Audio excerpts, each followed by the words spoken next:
सात संगत जी, प्यार से कहना जी, धन निरंकार जी। सात संगत जी, महापुरुषों का मत रहा है कि ज्ञान कर्म के संगम से ही जीवन की ऊंचाई है।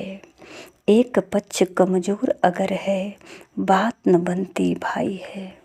सात संगत जी कहते हैं कि किसी मनुष्य को अगर ज्ञान ज़्यादा हो, चाहे वो ज्ञान भौतिक या आध्यात्मिक जो भी हो, तो सात संगत जी उस ज्ञान के साथ साथ अगर कर्म भी होता है तो उसी को जो है कहते हैं ज्ञान कर्म के संगम से ही जीवन की ऊंचाई है।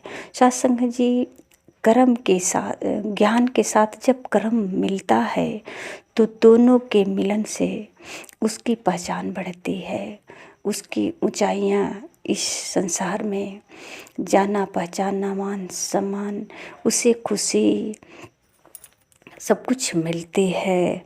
सात संगत जी, महापुरुष जो है इसीलिए हमेशा यही सचेत करते हैं कि अगर एक पक्ष कमज़ोर हो जाए तो इससे बात नहीं बनेगी। अगर ज्ञान काफ़ी हो, कर्म न हो, अगर कोई डॉक्टर है उसे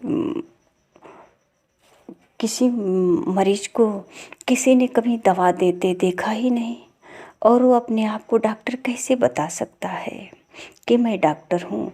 उसे दवाई की बहुत सारे नॉलेज है और किसी को कभी कोई दवाई न बताए, किसी का कभी चेकअप न करे, तो सात संगत जी उसे डॉक्टर साहब कोई कैसे कह सकता है। अगर डॉक्टर को थोड़ा बहुत भी नॉलेज है और अपना छोटा सा एक क्लिनिक खोल कर बैठा है तो सात संगत जी उसे सारे लोग डॉक्टर डॉक्टर कहने लगते हैं। तो सात संगत जी, ज्ञान के साथ जब कर्म जुड़ जाता है तो वहाँ कहते हैं कि उस जीवन में ऊंचाइयाँ प्राप्त होती है, क्योंकि कर्म से ही सफलता प्राप्त होता है और कर्मों से ही किसी को हम सुख दे पाते हैं।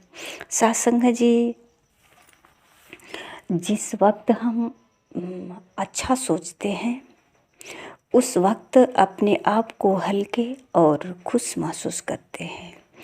तो सात संगत जी, क्यों ना हम हर पल अच्छा सोचें और हर पल हल्के रहें और खुशियाँ महसूस करते रहें, आनंदित रहें हर पल। तो सात संगत जी, ये कैसे होगा कि हर पल हमारा सोच अच्छा रहे, हर किसी के लिए सोच अच्छा रहे। तो सात संगत जी, सद्गुरु का जब ज्ञान प्राप्त हुआ, यानी सात संगत जी आध्यात्मिक जब ज्ञान हुआ तो कहते हैं सद्गुरु संपूर्ण और देववाणी का एक 64 पद आता है, मैं तो हरि का हो गया, अब हरि का जन भी मेरा है, देख रहा हूँ कि हर जन में हरि का ही बसेरा है। सात संगत जी, ऐसे तो कहते ही हैं, किसी का सुनकर कहते हैं कि परमात्मा तो सब जगह है, ये होता है सब परमात्मा की मर्जी से, परमात्मा कण कण में है। ये सब केवल कहने तक ही जानकारी रहती है, किसी का सुन लेते हैं और वही फिर दोहराने लगते हैं।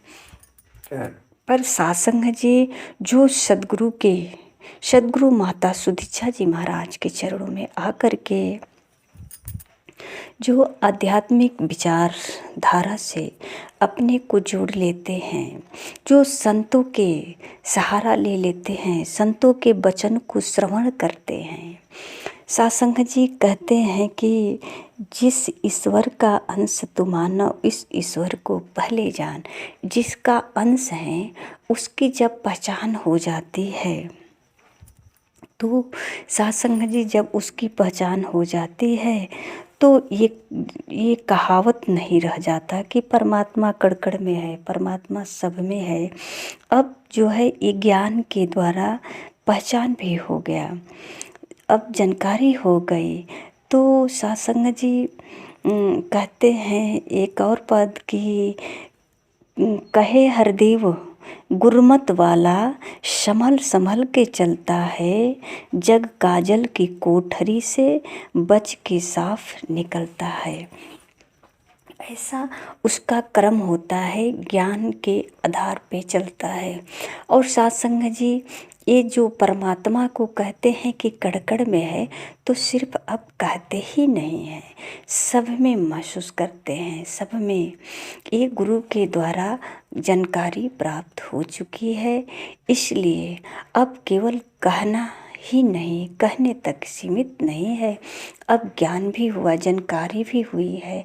इसलिए अब हर पल सबके प्रति अच्छा सोचते हैं, सबके प्रति सेवा का भाव रखते हैं, चाहे बोली वचन से किसी को बोलना भी होता है तो अब अच्छे से बात करते हैं, प्यार से बात करते हैं, क्योंकि यहाँ अब एक ज्ञान के आधार से भय हुआ कि परमात्मा इसके अंदर भी है, यानी ये परमात्मा का स्वरूप है। तो हम इसे ऊंची आवाज़ में नहीं कुछ कह सकते, इसका दिल नहीं दुखा सकते, इससे प्यार से बातें करेंगे। जैसा कि एक कबीर जी की चौपाई आती है कि ऐसी बानी बोलिए मन का आपा खोए, औरों को शीतल करें आपो शीतल होए। तो सत्संग जी इसलिए कहते हैं कि जिनको ये सत्य की पहचान हो जाती है कि परमात्मा सब में है, तो अपनी जो मैं का अहंकार होता है तो ये मिट जाता है, क्योंकि जो परमात्मा सामने वाला में होता है ये मुझ में भी होता है, सब में होता है। तो यहाँ जब ये पता चलता है कि परमात्मा सब में है तो जातिवाद का भी दीवार गिर जाता है, अपनी पराई का भी दीवार गिर जाता है, ऊंच नीच का भी, ये नफरत का दीवार, ये सारे जितने दीवार हमें हलचल में रखता है, दुख में रखता है, जिसको सोचने से कष्ट महसूस होता है, अंदर नफरत भय पैदा होता है, ये सब गिर जाता है। तो सत्संग जी ये सब जब गिर जाता है तो जो है सब में एक ही परमात्मा को एहसास करके अब यहाँ अपना आपा खो जाते हैं। और सत्संग जी सबके साथ मिलवर्तन के भाव, प्यार का भाव। सत्संग जी जहाँ एक साथ कुछ लोग पार्टी अटेंड करते हैं, जहाँ मान लीजिए कुछ लोग बैठ करके कुछ गाते बजाते हैं, झूमते हैं, कितना अच्छा लगता है, एक साथ कितने प्यार से रहते हैं, वहाँ कोई गम नहीं होता। तो सत्संग जी ऐसा तो तब होता जब सब में मिलवर्तन होता है, प्यार होता है, एक साथ जब एक स्थान पे एक साथ खाते पीते हैं, बैठते हैं, हंसते नाचते गाते हैं, तो सत्संग जी वहाँ सिर्फ खुशियाँ ही खुशियाँ होती है। सत्संग जी ये भाव, ये सोच अगर हर वक्त हर पल बना होता है कि सब जगह सब में एक ही परमात्मा है, सभी परमात्मा के ही स्वरूप हैं, तो सत्संग जी यहाँ जो है कहते हैं कि देख रहा हूँ हर एक जन में हरि का ही बसेरा है, ऐसा जो है नज़र बन जाती है गुरु के ज्ञान के आधार से। तो कहते हैं ऊंच न मानो नीच न मानो, जात पात भी मानो ना, मैं सबका हूँ सब है मेरे, गैर किसी को जानो ना। अब यहाँ किसी प्रकार की भेदभाव दीवारें नहीं रह जाती है। और सत्संग जी मिलवर्तन का भाव होता है, हर समय आनंदित रहते हैं। ये जो है संतों महापुरुषों का मत ही नहीं बल्कि उनका जीवन है, अपने जीवन में महसूस किया है। और सत्संग जी महसूस करके आवाज़ उठाया, हर युग में आवाज़ उठाए कि उठ जाग मुसाफिर भोर भये। ये जो मानव का जीवन है इसका कदर कर ले, इन सांसों को संभाल ले, हर सांसों में ये जो है अच्छा सोच विचार हर पल कैसे आएगा, कैसे रखेंगे, तो इसकी कदर कैसे करेंगे। साथ संगत जी, ये संतों महापुरुषों की ही कृपा होती है जो इन सांसों का कदर करना सिखाते हैं। और ये कहते हैं कि ये सांस जब टूट जाएगी, ये सांस जब टूट जाएगी तो कुछ भी नहीं कर सकते हैं। ये शरीर चाहे कितनी भी सुंदर क्यों न हो, बलवान क्यों न हो, धनवान क्यों न हो, पर सांसें नहीं होगी तो ये सब किसी काम के नहीं होगा। धन धरा का धरा रह जाएगा, ये बल इसी तरह पड़ा रह जाएगा। एक सांस ही है जो इस शरीर की कीमत को बढ़ा कर रखी है। तो सत्संग जी कहते हैं कि हम सांसों का कदर कर लें, सांसों को समझ लें कि ये सांस के रहते हुए ही हमें जो करना है कर सकते हैं। तो क्या करना है सत्संग जी, जब मानव जीवन मिला है तो ये मानव जीवन में अपना जो हम तन से उठकर आत्मभाव से अब तो सदा विचरना है। आनंद वाला जो रास्ता है उस पर ही पग धरना है। सत्संग जी, अब ये सांसों को रहते ही ये सब करना है। सतगुरु के द्वारा जब सत्संग जी ये परमात्मा के स्वरूप सब में नजर आता है तो सत्संग जी स्वतः ही भाव बदल जाता है और हर पल जो है अच्छा सोचने लगते हैं। विचार में हर समय मिलवर्तन का भाव होता है, प्रेम का भाव होता है। अब किसी के प्रति नफरत नहीं, किसी के प्रति बैर नहीं। अब जिससे बातें करते हैं प्यार से बातें करते हैं, मीठी बाणी बोलते हैं, क्योंकि सब में परमात्मा का स्वरूप का दर्शन हुआ है, परमात्मा को महसूस किया है।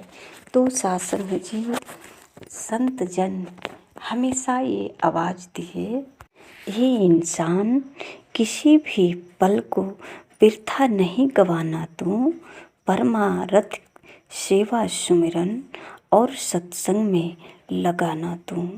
सत्संग जी ये इंसान को इन सांसों को वृथा गंवाने के लिए एक एक पल की कदर करनी है।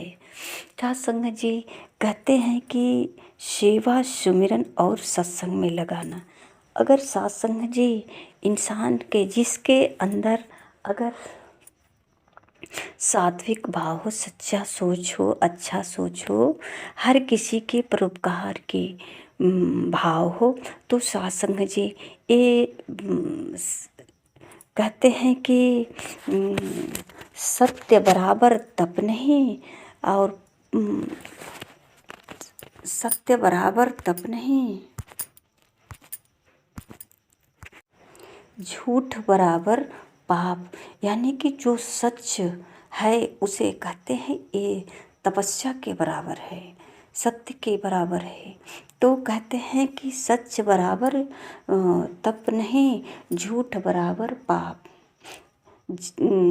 तो जो सत्य से नाता जोड़ लेता है, सत्य का आधार ले लेता है, झूठ का सहारा जिसका छूट जाता है, सत्संग जी वो तपस्या से कम नहीं होता। इसलिए महापुरुष कहते हैं कि इंसान तो सत्संग का हर समय मन में सत्संग चलता रहेगा। सब किसी के लिए सेवा का जब भाव बन जाएगा तो सेवा का भाव तभी बनता है जब किसी के अंदर या तो अपने से बड़े समझना, या उसे या अपना समझना, या किसी संत महापुरुष का सेवा करते हैं, या मतलब कि लगता है कि बहुत बड़ा आदमी है, ज्ञानी है, या किसी तरह से अपने से ऊंचे दर्जे वाले को सम्मान करते हैं, प्यार करते हैं, सेवा सत्कार करते हैं, ऐसा भाव होता है। तो सत्संग जी, ये हर पल जब इस तरह का भाव होता है तो ये सत्य हमेशा सत्संग चलता रहता है, सेवा होता रहता है, क्योंकि सब में परमात्मा को अब महसूस करते हैं। तो कहते हैं सत्संग जी, वो पल भी बीत गया, अब ये पल भी तो जाएगा, इस पल को यूं गवा दिया तो बाद में तो पछताएगा। अभी जो बीता सत्संग जी, ये जो अब मानव जीवन मिला है ये न बीतने पाए। अगर ये बीत गया तो फिर कहते हैं कि पता नहीं कब मनुष्य का जीवन मिलेगा, नहीं मिलेगा। इसी तरह भ्रम में भटकता हुआ व्यर्थ में जीवन बीत जाएगा। तो आइए सत्संग जी, हमें जितना भी ज्ञान है, चाहे इस संसार के प्रति ज्ञान हो या स्वयं के प्रति ज्ञान हो, इस पर विचार करके कुछ कर्म का आधार लें और इस कर्म के आधार से दोनों के संगम से, कर्म और ज्ञान के संगम से जीवन में खुशहाली आएगी और ये जीवन में सहजता आएगा। सत्संग जी, जो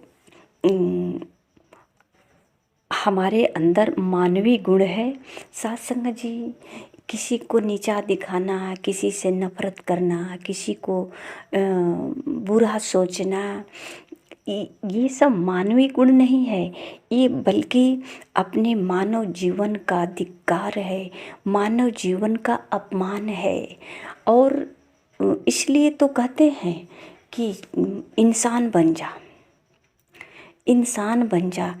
इंसान का शरीर है, क्या दिखाई नहीं देता, फिर भी कहते हैं इंसान बन जा पहले। तो महापुरुष कहते हैं जो कुछ भी बनो मुबारक है, पर पहले इंसान बनो। क्योंकि सत्संग जी, कुछ भी बन जाते हैं इस संसार में, पद प्रतिष्ठा मिल जाती है, पर सत्संग जी अगर परिवार के प्रति, गांव घर रिश्ते नाते के प्रति, अगर सगी संबंधियों के प्रति प्रेम व्यवहार या हमारा स्वभाव अच्छा नहीं होता है, तो कहते हैं कि इंसान बन जा। क्योंकि सारे पद तो यहाँ प्राप्त कर लेते हैं, पर एक ही है इंसान वाला पद जो हमें किसी को कहना पड़ता है कि इंसान बन जा। क्योंकि हमारे अंदर ये मानव का शरीर होने के बाद भी मानवीय गुण नहीं होता है, इसलिए इशारा होता है कि मानवीय गुण धारण कर लो।